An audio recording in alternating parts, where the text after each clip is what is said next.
Welcome back to Brews and Banter. आज की इस वीडियो में दोस्तों हम लोग बात करने वाले हैं टर स्टेगन से रिलेटेड जो अपडेट आई है उसके ऊपर हम लोग थोड़ा सा डिस्कशन करेंगे। हम लोग बात करेंगे जुआन गार्सिया का एजेंट कल डेको से मिलने क्यों आया दोस्तों, कुछ प्रॉब्लम्स तो नहीं हो रही है रिलेटेड टू रजिस्ट्रेशन, इसके ऊपर हम लोग नजर डालेंगे। साथ में दोस्तों हम लोग बात करने वाले हैं करेंगे जावी और इंडियन फुटबॉल का क्या कनेक्शन है भाई, उसके ऊपर थोड़ा सा डिस्कशन करेंगे। तो इनके सिवाय भी थोड़ी बहुत साइड साइड में अपडेट्स हैं और वो मैं आपके साथ शेयर करूंगा। स्टार्ट करते हैं सबसे पहले दोस्तों टर स्टेगन, दी डॉक्टर टर स्टेगन, उनकी अपडेट से रिलेटेड।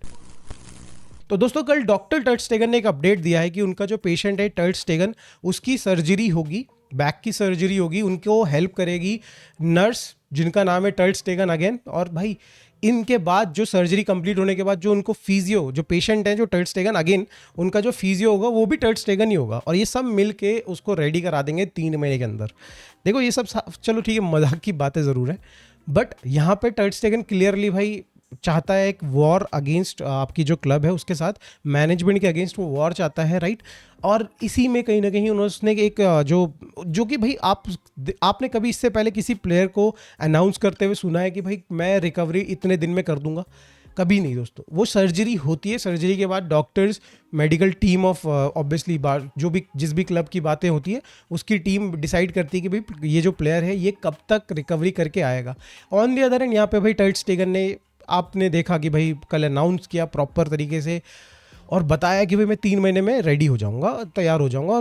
बट यार अगर आप एज अ ह्यूमन अगर आप देख रहे हो, अगले बंदे ने पिछली बार भी सर्जरी कराई थी, 2 महीने में उसने ट्राई किया कि मैं जल्दी से रिकवरी करके वापस आ जाऊं, and then what we saw कि भाई अगले बंदे को ये प्रॉब्लम्स हो रही हैं दोबारा से।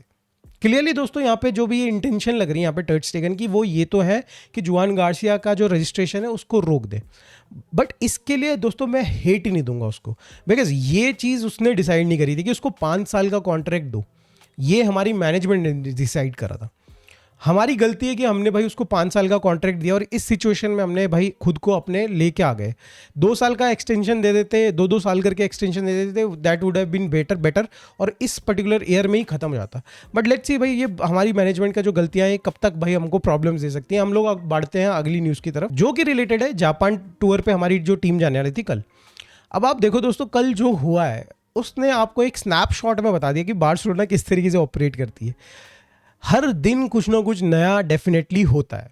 उससे पहले जो रैशफोर्ड से रिलेटेड पिछले दिन हुआ था, एंड देन भाई जापान टूर कैंसिल हुआ। कल हुआ कि सब पैसे आ रहे हैं, रैकुटेन ने कहीं ना कहीं स्पॉन्सर कर दिया है, उन्होंने 10 मिलियन भेज दिए हैं बार्सिलोना के अकाउंट में और बाकी के रिमेनिंग 5 मिलियन वो तब भेजेंगे जब प्लेन में बैठ जाएंगे। On the other and Barcelona ने भी भाई तैयारी कर ली थी कि निकलते हैं, जाते हैं, बसेस बुला ली थी, सब कुछ कर लिया था, फिर बसेस वापस चलेगी, ये कुछ अलग ही सीन हुआ। फिर उसके बाद प्लान बनता है कि भाई अब फाइनली चलते हैं, बट देन प्लेन कुछ आपका जो क्या बोलते हैं लॉजिस्टिक्स रिलेटेड इश्यूज आने लग गए। तो भाई ये क्या चल रहा है भाई, क्या कहानी क्या चल रही, ये किसी को समझ में नहीं आ रही है। बट अच्छी बात यह है दोस्तों कि भाई जापान टूर होगा, हम लोगों को एटलीस्ट मैच वो देखने को मिलेगा और बार्सिलोना को भी उसका जो अमाउंट है 15 मिलियन जो हमें उससे कमा सकते हैं हम, वो मिलेगा। बिकॉज ये अमाउंट बहुत बड़ा अमाउंट है टुवर्ड्स हमारा एफएफपी को कंट्रोल में लाने के लिए, हमारा जो भाई 1:1 रेशियो है उसके आसपास आने के लिए ये अमाउंट बहुत बड़ा अमाउंट है और इसकी हमें सख्त से सख्त ज़रूरत है। इस टूर पर बार्सिलोना ट्राई कर रही है कि 1 रुपये भी खर्च ना हो, हर चीज़ स्पॉन्सर्ड हो जाए, हर चीज़ स्पॉन्सर्ड हो जाए। आप इस बात को ध्यान से सुन रहे हैं, हर चीज़, प्लेन के टिकट से लेके भाई हर चीज़, बसेस जो उनको लेके जाएंगी वहाँ तक, वो सब चीज़ स्पॉन्सर्ड हो जाए ताकि भाई एफएफपी में हमारे पास और ज़्यादा बैंडविड्थ बच पाए। खैर दोस्तों आगे बढ़ते हैं, ये तो आपको ऑलरेडी पता ही है, बट हम लोग बात करते हैं अब एक थोड़ा सीरियस टॉपिक पे। कल मिलता है डेको से दोस्तों जुआन गार्सिया का एजेंट। वो क्यों मिला? हमने भाई उसकी ट्रांसफर फी पे सब कुछ कर दिया, सब चीज़ क्लियर है, एशिया टूर में जा रहा है बंदा, उसके बावजूद भी उसका एजेंट आके यहाँ पे क्या डिस्कशन करने आया। तो दोस्तों यहाँ पे देखो रजिस्ट्रेशन से रिलेटेड कुछ गारंटीज या फिर कुछ देखने के लिए यहाँ पे भाई एजेंट आया। 2 घंटे की बात चली है, काफ़ी सीरियस टॉक्स हुए होंगे डेफिनेटली 2 घंटे अगर बात चल रही तो। और कहीं ना कहीं मुझे लगता है जो बार्सिलोना के सिचुएशन, करंट सिचुएशन है जहाँ पे अभी कोई भी गारंटी नहीं है जुआन गार्सिया की रजिस्ट्रेशन की। अगर टर स्टेगन 3 महीने में फिट होकर आ जाता है और भाई रिपोर्ट्स भी यही कहती हैं कि उसको 3 महीने ही लगेंगे, तो La Liga will not allow us to भाई रजिस्टर जुआन गार्सिया ऑब्वियसली, ठीक है। और अगर हमारे पास एफएफपी में जगह नहीं बनती है, अगर after like 10th of August जो रिपोर्ट्स आती हैं उसके अकॉर्डिंग, तो देन हम तो भाई फिर ना तो शेजनी को रजिस्टर कर पाएंगे, ना ही हम लोग जुआन गार्सिया को रजिस्टर कर पाएंगे, ना ही हम लोग रैशफोर्ड को रजिस्टर कर पाएंगे अनटिल अनलेस भाई हम लोग कोई बहुत बड़ा प्लेयर बेच देते हैं 70-80 मिलियन का।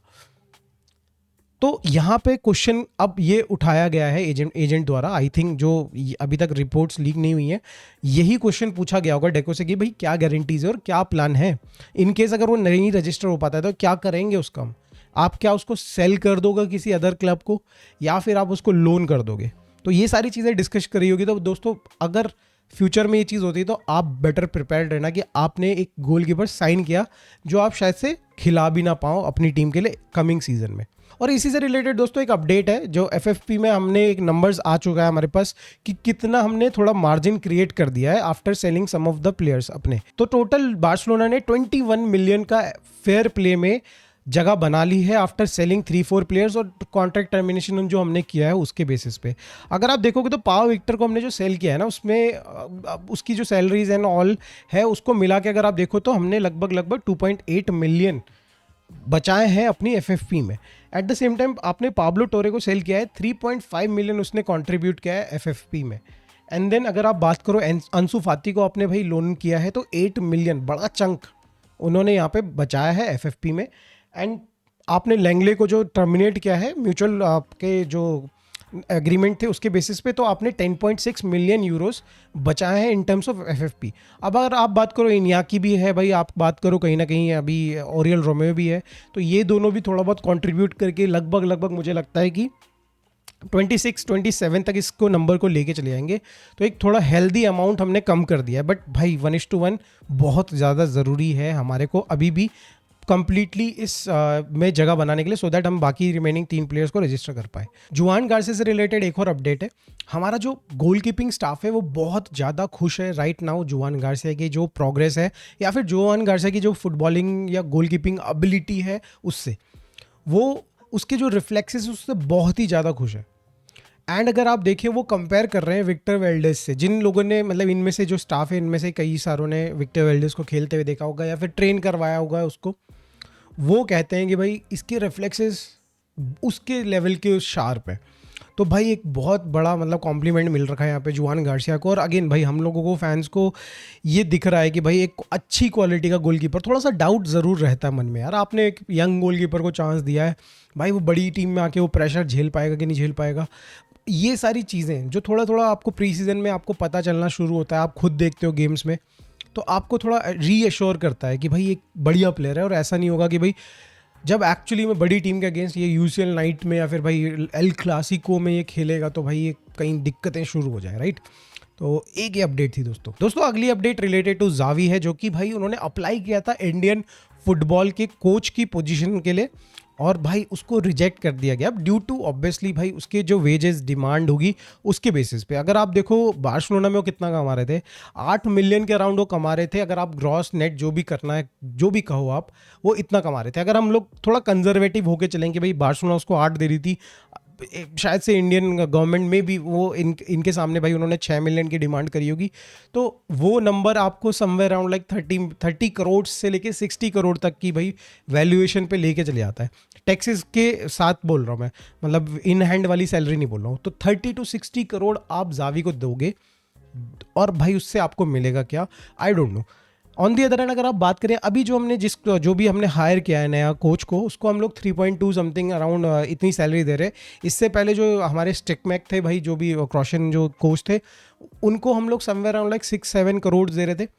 तो देखो यहाँ पे जो इंडियन फुटबॉल है, क्या वो अफोर्ड कर सकता है 30 करोड़ प्लस की सैलरी वाला कोच? ये एक बहुत बड़ा क्वेश्चन है। बिकॉज अगर आपने सिस्टम सही नहीं रखा है और कोच को उठा के ले आए तो आई डोंट थिंक सो कि वो कभी भी काम करेगा। आपको भाई पूरे सिस्टम को साथ में लेके चलना पड़ेगा जब आप एक अच्छी क्वालिटी का कोच लेके आ रहे हो। ऑन दी अदर हैंड आप ये जो 30 to 60 करोड़ रुपए एक कोच पे आप खर्च कर रहे हो, बट आई थिंक इज कि आप पूरे सिस्टम के जो अच्छी क्वालिटी के टीम आपके स्टाफ मेंबर्स लेके आओ भाई, बाहर से लेके आओ, सो दैट ये करप्शन खत्म हो। ठीक है, आप उनको बाहर से लेके आइए, एट द सेम टाइम एक अच्छा डिसेंट कोच लेके आइए जो कि 10 करोड़ 7-8 करोड़ लेके जा रहा है। और ऐसे में मुझे लगता है कि growth you will see, definitely you will see. और इतने पैसे को आप भाई खर्च करेंगे in like period of 3 years, तो डेफिनेटली हमारा जो टीम है वो बेटर इंप्रूव कर सकती है। दोस्तों ये तो रिलेटेड थी इंडिया से, और जनरली मैं भाई बात नहीं करता हूँ आउटसाइड बार्सिलोना, बट ये एक इंटरेस्टिंग टॉपिक था, थोड़ा सा बार्सिलोना लेजेंड भी भाई इन्वॉल्व है, तो हमने इसको कवर किया। Now let's move on towards अगली स्टोरी की तरफ। अब दोस्तों हम लोग बात कर लेते हैं एक ऐसा टॉपिक जो कि भाई बार्सिलोना के लिए डेफिनेटली बहुत इंपॉर्टेंट टॉपिक होने वाला है नेक्स्ट ईयर, जो कि है स्ट्राइकर। इस समय पे स्ट्राइकर मार्केट में भाई पूरी की पूरी लूट मची हुई है लिटरली। आप देखते हो भाई जो टॉप क्वालिटी प्लेयर्स हैं राइट नाउ, एकेटेके, ईसैक, आपके हार्लैंड, आपके कहीं ना कहीं भाई आप देखो सेस्को, तो ये सारे प्लेयर कहीं ना कहीं अपने जो कॉन्ट्रैक्ट है उसमें लॉक्ड इन है। एट द सेम टाइम भाई इनको अगर आप निकालना भी चाहते हो उस पर्टिकुलर क्लब से, बहुत हैवी फीस देनी पड़ रही है। और राइट नाउ अगर आप मूवमेंट पे देखो तो एकेटेके भाई लिवरपूल जा चुका है, ईसैक छोड़ने वाला है अपना करंट क्लब, तो जहाँ भी वो जाएगा ऑब्वियसली एक सीज़न में तो उसको निकाल पाना बहुत मुश्किल हो जाएगा, राइट। आप अगर बात करो भाई सेस्को की, अभी भाई मैन यूनाइटेड से लिंकअप हो रही है, न्यूकासल से लिंकअप हो रही है। ईसैक जाएगा तो न्यूकासल डेफिनेटली भाई किसी ना किसी स्ट्राइकर के लिए जाएगी, ऑब्वियसली सेस्को के लिए जा सकती है। तो आप देखो यहाँ पे बहुत ही लिमिटेड चॉइस बच जाएगी यहाँ पे बार्सिलोना के पास, जब 26 में हम लोग एक स्ट्राइकर ढूंढ रहे होंगे। मे बी सिर्फ एल्वारेज ही बचेगा जो कि करंट क्लब को ज्वाइन किए हुए 2 साल हुए होंगे, और मे बी एक मतलब एग्जिट देख रहा होगा अपने करंट क्लब से। बाकी सारे के सारे स्ट्राइकर्स लॉक्ड इन होंगे एक बहुत ही हैवी कॉन्ट्रैक्ट के अंदर। तो दोस्तों इसके ऊपर, इस टॉपिक के ऊपर हम लोग डिस्कस करने वाले हैं आज की लाइव में, जो कि हम लोग 9 PM के अराउंड रखने वाले हैं। तो आप लोग प्लीज़ जुड़िएगा, हम लोग इसके ऊपर काफ़ी ज़्यादा बात करेंगे। ये वीडियो आपको अच्छी लगी तो प्लीज़ लाइक कर दीजिएगा, चैनल को सब्सक्राइब कर दीजिएगा। मिलते हैं दोस्तों नेक्स्ट वीडियो में। Thanks for watching, bye for now, take care.